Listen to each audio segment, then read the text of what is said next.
Black ডায়মন্ডের মধ্যে কিন্তু মাথা নষ্ট করা কিন্তু ডিনার সেট কিন্তু চলে আসছে বাংলাদেশের বাজারে। মিশু ভাই, জি ভাই, ব্ল্যাক ডায়মন্ড। হ্যাঁ ব্ল্যাক ডায়মন্ড কই থেকে আনছি জানেন? কোথা থেকে? এই যে দেখেন USA home set, USA home set America থেকে চলে আসছে। আমেরিকা থেকে টোটাল কমপ্লিট 98 পিসের ডিনার সেট ভাই। কালারটা দেখেন, 98 পিসের কিন্তু মাথা নষ্ট করা কিন্তু দেখেন। ওরে ভাই একেবারে ভাই ফ্রিজে ব্যবহার করতে পারবেন, ওভেনে ব্যবহার করতে পারবেন, ডিশওয়াশারে ব্যবহার করতে পারবেন। এই ডিনার সেটের মধ্যে এমন কিছু নাই যে নাই। টোটাল কমপ্লিট 98 পিসের ডিনার সেট। এরকম 6টা পাবেন বিরিয়ানির প্লেট, 6টা পাবেন ডাল ভাত খাওয়ার প্লেট, 6টা নাস্তার প্লেট, 6টা কাপ, 6টা পিরিচ, তারপরে এই যে টিপট, টিপট একটা, টিপটের ঢাকনা সহ একটা 2 পিস, তারপরে এই যে সুগার পট, সুগার পটের ঢাকনা 2 পিস, মিল্ক পট, এই স্যুপ খাওয়ার বাটি থাকবে 6টা, স্যুপ খাওয়ার চামচ থাকবে 6টা। এই যে ফিন্নি খাবেন না, ফিন্নি খাওয়ার জন্য স্যুপ বাটি, ফিন্নি বাটি থাকবে 6টা। কারি বোল থাকবে 5টা, একটা, দুইটা, তিনটা, চারটা, 5টা।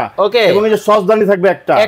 আইসক্রিম বাটি থাকবে 6টা, আইসক্রিম বাটি, পানির গ্লাস থাকবে 6টা, তারপরে জুস গ্লাস থাকবে হোটেল শেপের 6টা। ঠিক আছে, মাথা নষ্ট ডিজাইনের কিন্তু ডিনার সেট কিন্তু দেখাচ্ছি। এই যে দেখেন পানি ঢেলে দিলাম, হাই দেখেন, এই জগটাও দিয়ে দিব সাথে, সাথে কিন্তু থাকবে খুব চমৎকার। দাম অনেক বেশি হবে, 98 পিস একবারে ভাই আমেরিকান ডিনার, বুঝতেই তো পারতেছেন। কত টাকা রাখছেন? দাম থাকবে মাত্র 19800 টাকা। 19800, সারা বাংলাদেশ ডেলিভারি ফ্রি। অ্যাডভান্স দিতে হবে? মাল পাবেন, অ্যাডভান্স দিতে হবে না। আচ্ছা, টাকা দিবেন ভাই। ওরে চমৎকার ডিনার সেট। যারা নেবেন স্ক্রিনে নাম্বার দেওয়া আছে, যোগাযোগ করে কিন্তু নিয়ে নিতে পারবেন। কালারটা দেখেন।